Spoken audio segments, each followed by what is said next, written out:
Welcome to the 10th lecture in the lecture series on management and entrepreneurship for IT industry.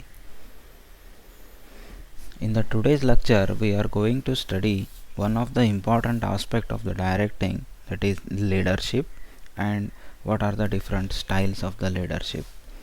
In the previous lecture, we studied about the basics of directing, which include meaning of the directing, nature of the directing, and importance of directing and principles of directing. Directing is a complex function which includes all the activities that are designed to encourage subordinates to work effectively and efficiently in both the short and long term. So directing involves the elements like leading, communicating, motivating, and supervising. And the nature of directing involves, it is a dynamic function, it initiates action, it is a universal function, it provides necessary link between various managerial functions, and directing is concerned with human relations. And the principles of directing involves harmony of objectives, unity of direction or command, direct supervision, effective communication, and follow through. Let us start with today's the leadership is generally defined as influencing the it is defined as influence, the art of process of influencing people so that they will strive willingly toward the achievement of group goals. The leader is one who guides and directs other people. So leadership is the ability to secure desirable actions from a group or followers voluntarily without the use of coercion. Now, what are some of the differences that we normally that we normally face as a manager and a leader? So the manager is the one who is always put into his position by appointment. A manager is a person emerges as a leader. A manager is always put into his position by appointment. The manager always has positional power, the leader may or may not have the positional power. So these are the some of the main differences that we can see when we normally look into the manager and a leader.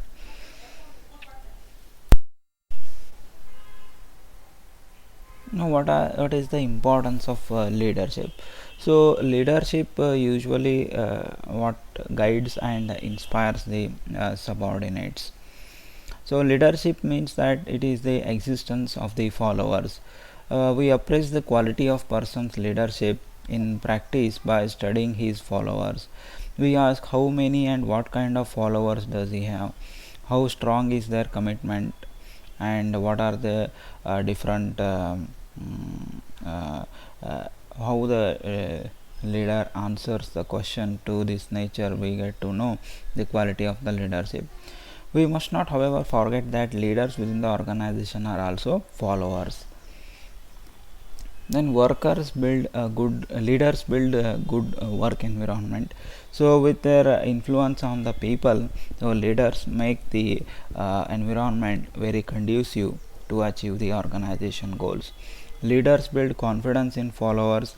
So the leaders make sure that the employers work to their fullest potential in to achieve the organization goals. Leaders secure the cooperation among the groups. They ensure that there is a right cooperation and coordination among the group members so that the organizational goal can be achieved in a collective manner. Then leaders acts as a change events. So when something new is to be introduced into the organization, the leader takes the prominent role and brings out the changes into the environment. Leaders are representatives of the followers. So even the leaders are also followers, and they represent the great follower pathway. Then leaders develop great vision. So the leaders are always emerging as a great visionary persons who have a long thought process for the development of the organization. The leadership involves the community of interest between the leader and his followers. Means that the objective of both leader and his men are one and the same. If leader strive for one purpose and his team workers for some other purpose, then it is not leadership.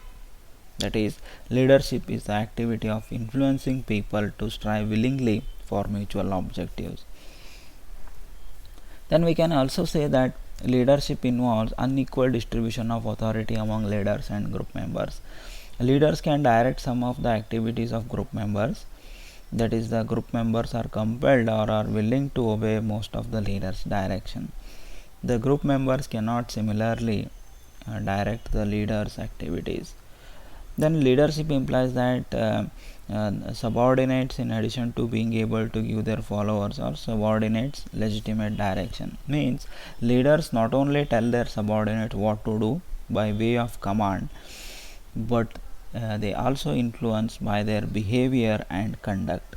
The use of command by leaders succeeds only in bringing about a temporary behavioral change in the followers.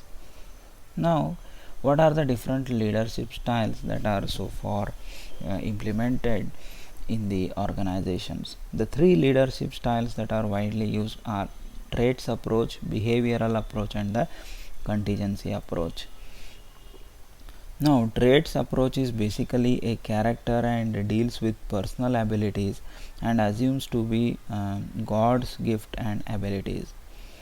And the traits are identified as mental and physical energy, emotional stability, knowledge of human relations, empathy, objectivity, personal motivation, communication skill, teaching ability, social skills, etc. etc. Now, traits theory argue that leaders share a number of common personality traits and characteristics, and that leadership emerges from these traits. Early trait theories promoted the idea that leadership is an innate, instinctive quality that we can either have or don't have. Now we have moved on from this approach and we are learning more about what we can do as individuals to develop leadership qualities within ourselves and others. Traits are just the external behaviors that emerge from things going on within the leader's mind, and these internal beliefs and processes that are important for the effective leader. Now the limitation that the trait approach was, so it failed to identify the right trait for the effective leadership quality, for the effective leadership in the organization. Next, coming to the behavioral approach. The behavioral approach states, what does a good leader do? The behavior theories focus on how leaders behave regarding the behavior. Do they dictate or do they involve the team in decision to encourage acceptance and leadership? Under behavior leadership, researchers studied behavior from 3 points of view. So the thing might be the motivation, authority, and the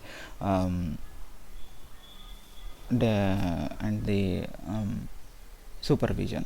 So when we talk about the motivation, so motivation is nothing but it is a leadership behavior that can either be positive or negative. So in positive behavior, the leader's emphasis is on rewards, and in negative behavior, the leader's emphasis is on penalties. Now from the point of authority, the leadership can be autocratic, democratic, or free reign.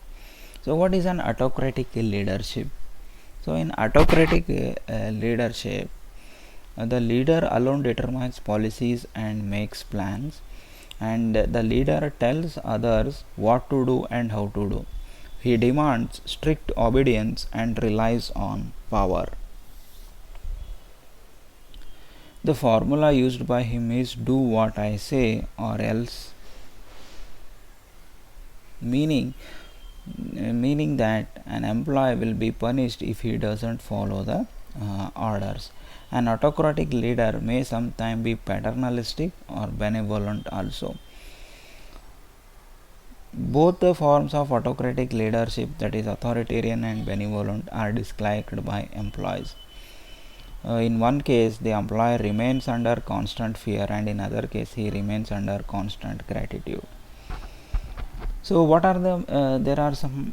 This is the autocratic leader, where the one side directions is indicating that only the instructions are followed from leader to the followers.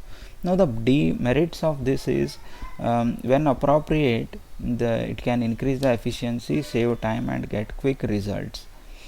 In chain of command and division of work are clear here and fully understood by all.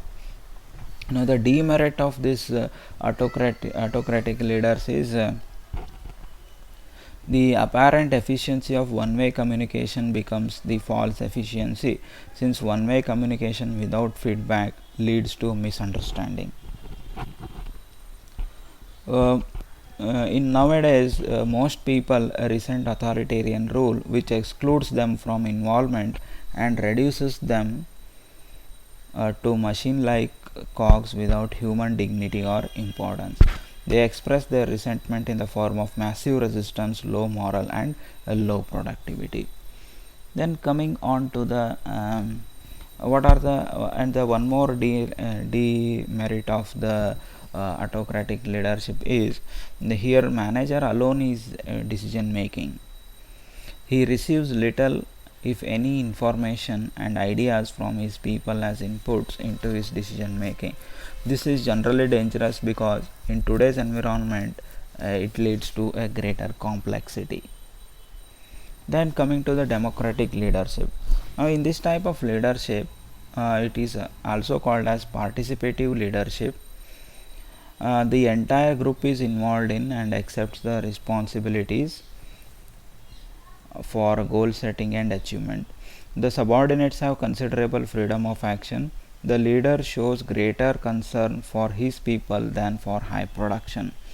A part of the leader's task here in this type of leadership is to encourage and reinforce constructive interrelationships among members and to reduce intra-group conflicts and tensions. The merits of so this is the two-way relationship where the leaders will give instructions to the followers and the followers also give their views on the instructions. The merits of the democratic leadership are, so when people participate in and help formulate a decision, they support it instead of fighting or ignoring it, and they work hard to make it work because it is their idea and now a part of their life and their ego. That is, the participative leader has the critical factor of built-in personal motivation working for him. Now the one more merit might be, the leader consistently receives the benefit of the best information, ideas, suggestions and talent. In this type of leadership permits and encourage people to develop, grow and rise in the organization. Some of the demerits of this participative or democratic leadership is, the participative style, it can take enormous amount of time, if not exercised properly, may degenerate into a complete loss of a leader's control. Now some leaders may use this style as a way of avoiding the responsibility. Now the third leadership style under behavioral approach is free rein leadership. Now in this free rein leadership, the leader exercises absolutely no control. He only provides information, materials and facilities to his men to enable them to accomplish group of objectives. This type can be a disaster if the leader doesn't know well the competence and integrity of his people and their ability to handle this kind of freedom. So here only the leader is not giving any instructions. He will just rely completely on the followers and to accomplishes the objectives. Here the followers are given more uh, decision making power, so that the leader has completely no control. Now the different types of leaderships that are being used, these three being used, it depends on the authorities. Now autocratic leaders are used in very less of the things. In the freedom provided in autocratic is very less, that is absolutely zero.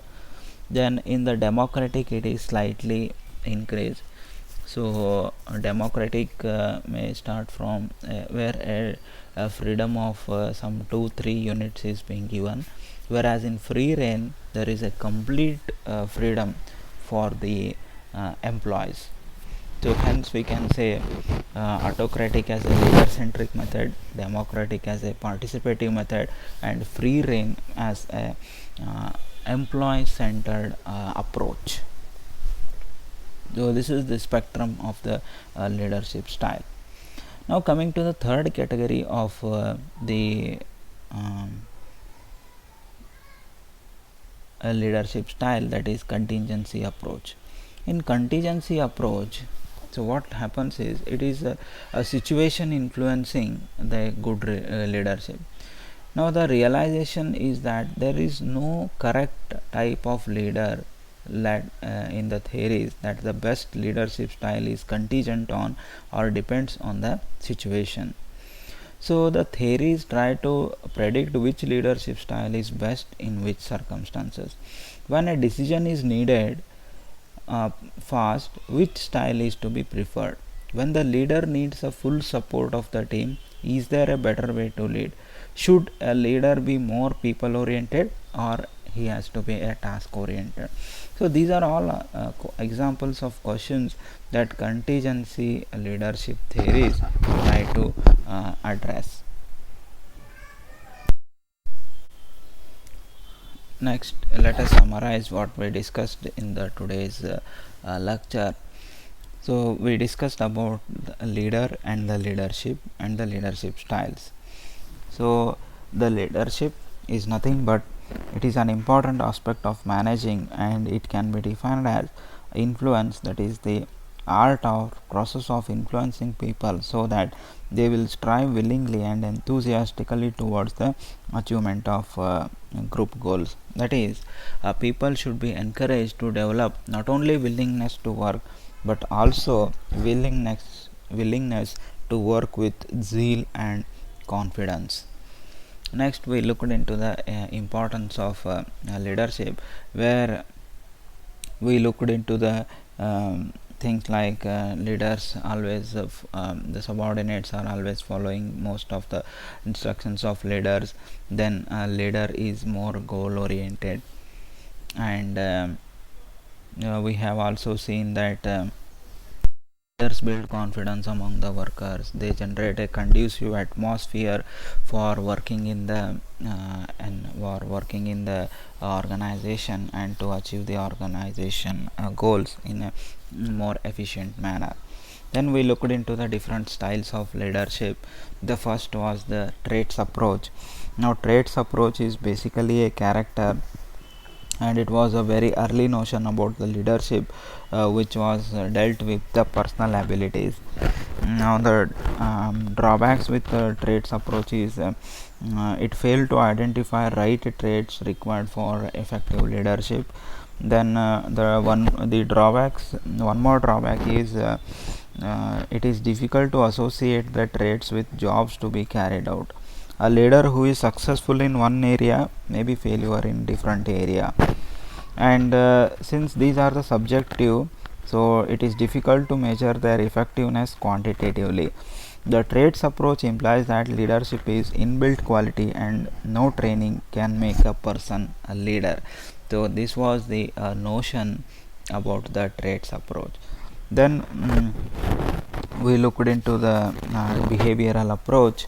So in behavioral approach, we looked into the things like motivation, then supervision, and then authority. Motivation deals with motivation is nothing but it is building a positive or negative behavior into the person. So in case of positive behavior, the leader emphasis is on rewards to motivate the subordinates, whereas in negative behavior the leader's emphasis is on penalties and punishments. Now the authority point of view, we can say that leadership can be autocratic, democratic, and free reign. Then authority that is autocratic leadership, it is nothing but where the leader alone determines policies and makes plans, and he tells others what to do and how to do it. He demands the strict obedience and relies on power. Then in case of participative leadership, here the entire group is involved in and accepts responsibilities for goal setting and achievement. Here the sociometric pattern for democratic leadership is a network which involves the right pattern of complete interrelationship among all members. Then in case of free reign, type of leadership, the leader has absolutely no control on will not exercise any control on the subordinates. He only provides information, material, and facilitates to his men to enable them to accomplish the group objectives. One example of this free reign type of leadership is the JRD's decentralization and Ratan's centralization for Tata Empire. That is the free reign leadership style of JRD Tata, who provided all the freedom to his chieftains like Darbari Seth, that is Tata Chemicals, Rassi Modi, that is Tata Steel, and Ajit Kerkar, Taj Group of hotels. So they had given a complete they had given a complete control on the this type of leadership. They enforced this type of leadership. Next we looked into the contingency approach. So in contingency approach, no one type of leadership is best suited in all the situations. The effective leadership style varies with the situation. The effective leaders need to analyze the situation and find the most appropriate and best suited style for a given environment. Contingency approach have much meaning for managerial theory and the practice. The today's lecture falls under the category of Bloom's taxonomy L2 because we defined what is leader, and the different leadership styles. That's for the today's class. Thank you.